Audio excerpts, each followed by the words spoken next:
Thank you for joining us, Albert. We're very honored to have you to be with us and be a judge on this contest.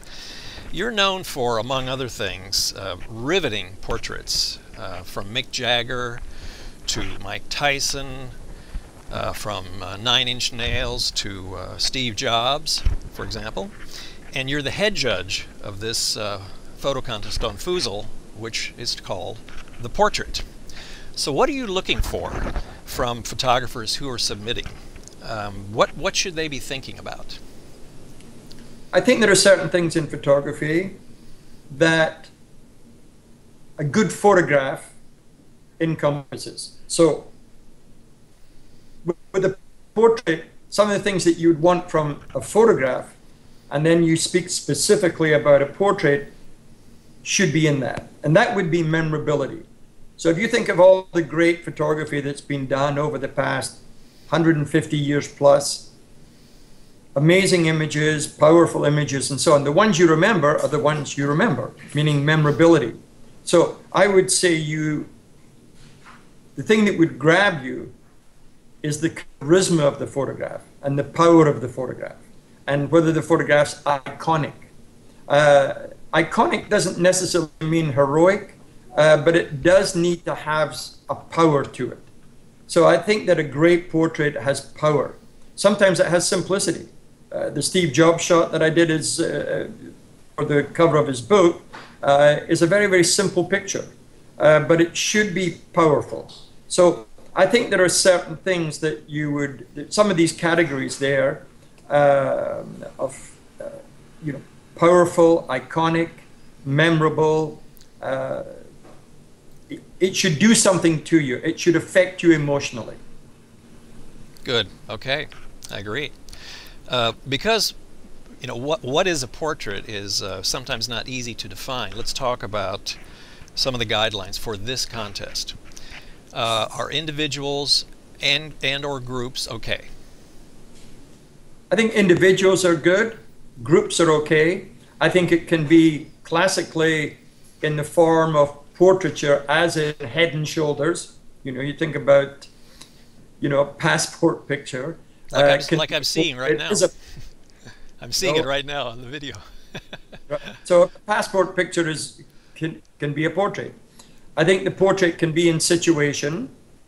I would say that to think, for me, a little bit broader than Head and Shoulders, although there's nothing wrong with Head and Shoulders, or even tighter. It can be somebody's eye. I think it can be a portrait of an eye. It can be a portrait of a mouth.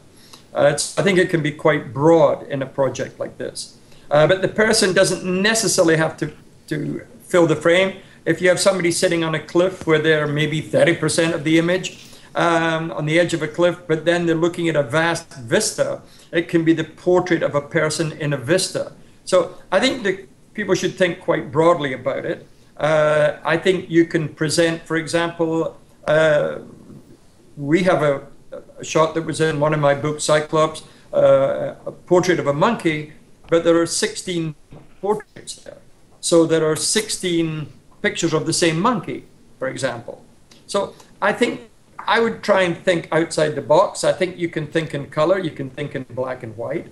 I think to make things a little bit more specific, I know that you can do a portrait of an old shoe, but I think I would maybe keep it to maybe animals and human beings. So we don't broaden it. The next thing is you're going to get a lot of still life work. And who knows, maybe later we can do another competition with still life. I've done a lot of stuff. Okay, so humans or animals, individuals or groups,